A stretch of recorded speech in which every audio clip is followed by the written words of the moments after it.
Membuat anggaran 301, kuasai anggaran bulananmu dengan lengkap. Kamu telah sampai di langkah terakhir dalam membuat anggaran. Selamat ya! Berikut tabel penting untuk membantumu mengelola keuangan. Rencana anggaran keseluruhanmu. Ketika menyusun anggaran, ada beberapa pertimbangan penting yang harus diperhatikan. Pengeluaran pertama yang harus dimasukkan ke dalam anggaran adalah pelunasan pinjaman atau biaya agensi. Prioritas utama saat ini adalah untuk berhenti berhutang. Pengeluaran kedua yang perlu dimasukkan adalah tabungan. Cobalah untuk menabung setidaknya $1 setiap bulan atau bisa sampai 20% dari gaji bulanan. Sedangkan untuk mengirim uang bulanan, pikirkan apa yang dibutuhkan keluargamu setiap bulannya dan kirimlah uang sesuai dengan kebutuhan mereka di bulan ini. Diskusikan jumlahnya bersama mereka. Untuk pengeluaran besar seperti biaya pendidikan, kamu bisa mengambilnya dari dana cadangan dan mengirimnya secara terpisah. Setiap kategori pengeluaran bulananmu harus disusun dengan cermat.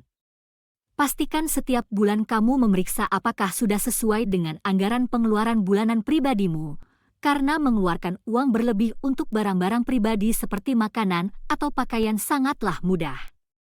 Kategori dana cadangan sangat penting karena dengan merencanakan pengeluaran di masa depan dan menyisihkan uangnya setiap bulan akan membantumu menghindari pinjaman di masa depan.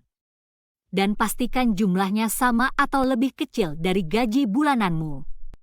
Dengan jumlah yang lebih kecil, maka kamu bisa menabung lebih banyak.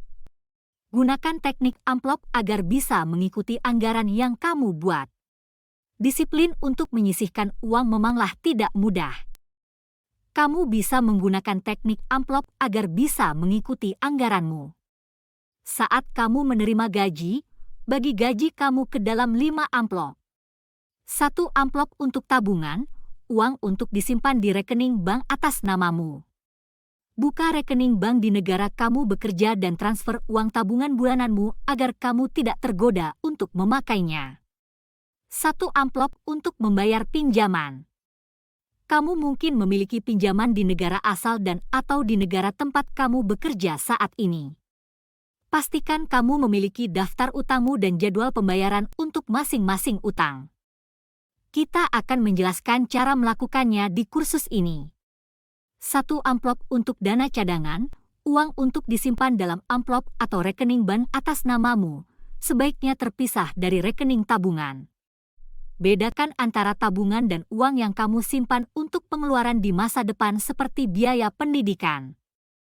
Kamu harus menghitung pengeluaran untuk beberapa bulan ke depan dan menyisihkan uang untuk itu. Kamu akan mengambil uang itu untuk membayar pengeluaran-pengeluaran tersebut ketika jatuh tempo. 1 amplop berisi uang yang harus dikirim ke keluarga di rumah. Kamu harus berdiskusi dengan keluargamu nominal uang yang harus kamu kirimkan dan bagaimana uang tersebut dibelanjakan, bukan karena kamu tidak mempercayai mereka, namun karena kamu berada dalam kondisi yang sama. 1 amplop untuk dirimu sendiri. Uang yang kamu masukkan ke dalam dompet untuk kebutuhanmu seperti makanan, perlengkapan mandi, telepon, transportasi, dan lain-lain. Kamu juga bisa mengembangkan sistem ini dan memiliki lebih banyak amplop berdasarkan kategori pengeluaran misalnya untuk makanan, telepon, transportasi, hiburan, dan beberapa jenis tabungan seperti dana darurat dan tabungan jangka panjang.